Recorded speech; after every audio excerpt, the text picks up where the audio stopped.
J'ai eu mes petits agneaux alors qu'ils n'avaient que quelques mois. 3 mâles et une femelle.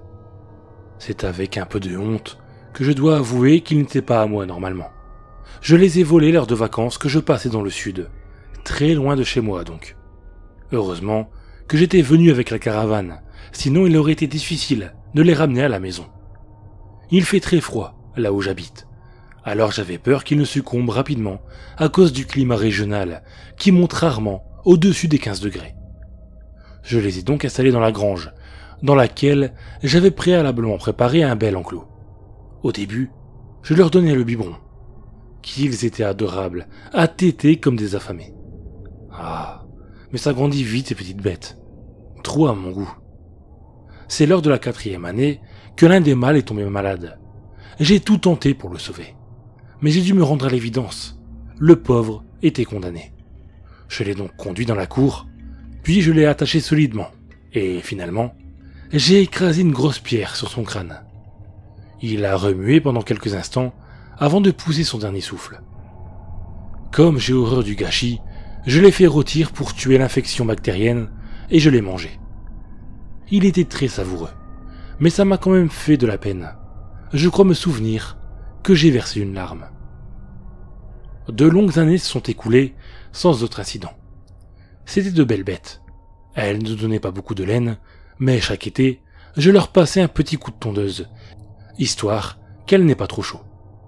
Je dois dire que j'étais heureux durant cette période. Mais le bonheur ne dure jamais éternellement, n'est-ce pas? Sûrement à cause des hormones, les 2 mâles restants ont commencé à régulièrement se battre. J'ai dû acheter une clôture de barbelés pour les séparer. Mais ça n'a pas suffi. Un matin, je suis entré dans la grange et une odeur métallique m'a immédiatement agressé les narines. Un des mâles gisait là, baignant dans son sang, éventré. Ça m'a beaucoup peiné. Pourtant, le vrai drame s'est produit lors de la nuit suivante. J'ai été brusquement tiré de mon sommeil par des hurlements déchirants. Heureusement que nous vivions en marge du village, car si nous avions eu des voisins, j'aurais sûrement été arrêté pour tapage nocturne. Je suis descendu en 4e vitesse pour voir ce qu'il se passait. Lorsque j'ai pénétré dans le bâtiment, j'ai rapidement compris la situation. Le mâle tentait un accouplement, ce qui n'avait pas l'air de plaire du tout à la petite femelle. Elle beuglait et se ruait dans tous les sens. Si bien qu'elle est tombée dans les barbelés. La pauvre devait souffrir le martyre, mais plus elle se débattait, plus elle s'enchevêtrait dans les fils coupants. Elle est morte au petit matin, des suites de ses blessures. Je n'ai pas pu me résoudre à la manger. Je l'ai enterrée dans le champ, derrière la maison. Ensuite, je suis retourné à la grange et j'ai égorgé la dernière bête. Ce genre d'animal, quand il est esseulé, devient rapidement fou, et je voulais lui éviter cette souffrance.